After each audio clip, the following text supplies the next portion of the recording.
I don't ever slow up, no I don't take sh- I got no love for the fake. Bienvenue dans cette nouvelle vidéo pour parler de l'après-match face à Lille.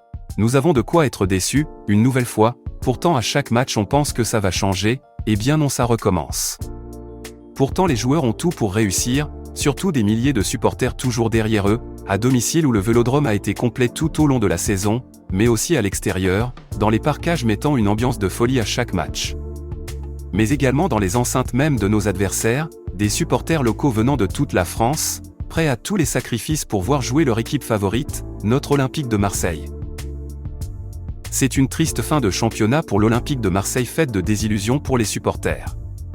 Après la défaite à Lille 2-1 et la victoire de Lens à Lorient, la deuxième place synonyme de qualification directe pour la Ligue des Champions s'envole pour l'OM.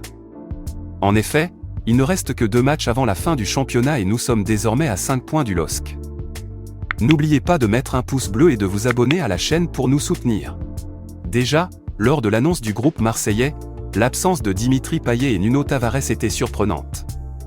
Si dans un premier temps, on pouvait penser à des pépins physiques, il s'est avéré qu'Igor Tudor avait choisi de ne pas les emmener à Lille, suite à un problème de comportement à l'entraînement cette semaine, accusé d'avoir traîné des pieds.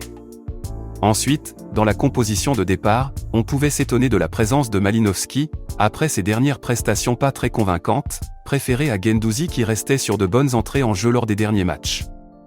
Pour le reste du 11 de départ, ça reste du classique sous l'ère Tudor. Sur le match lui-même, malgré l'ouverture du score de Klose à la 29e minute et une première mi-temps équilibrée au niveau des stats, le contenu était très faible. Klose ratait le cadre durant le temps additionnel, ce qui aurait pu nous permettre de rejoindre les vestiaires avec un avantage de 2 buts. Dès l'entame de la seconde période, Paul Lopez concède un pénalty sur une mauvaise passe de Mbemba, le LOSC égalise et revient dans le match. À partir de ce moment-là, ce fut un néant absolu de nos joueurs, mis à part un but, annulé pour hors-jeu, d'Alexis Sanchez. Et comme souvent dans ces moments-là, c'est Lille qui finit par marquer le but de la victoire à la 72e minute par Jonathan Bamba. Sur le contenu, l'OM montre ses limites en cette fin de saison, celle sûrement, de la méthode Tudor, très énergivore. On a vu des joueurs en manque de créativité, d'envie, perdus sur le terrain, à court de forme physique.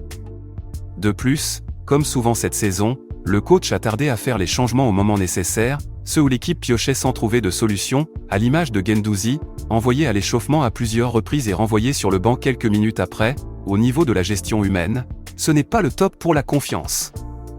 Sur le plan individuel, à part Sanchez, qui, comme à son habitude, a tout donné, ainsi que Balerdi et Caboret qui ont fait un match correct, le reste de l'équipe a été bien faible. Au niveau des flops, je mettrai Malinowski, toujours très insuffisant par rapport à l'attente de son arrivée, malgré son implication sur le but de Klose, et Lopez, qui depuis plusieurs matchs, ne donne pas des gages de sécurité sur sa ligne. Donnez-moi en commentaire vos tops et vos flops. C'est la fin de cette vidéo, merci à vous de l'avoir suivi, et si cela vous a plu, mettez un pouce bleu et abonnez-vous. À bientôt pour une nouvelle vidéo.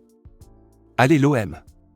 I don't ever slow up, no I don't take sh- I got no love for the fakeness. If you wanna play tough and wanna hate this, I'll always show up and make a statement.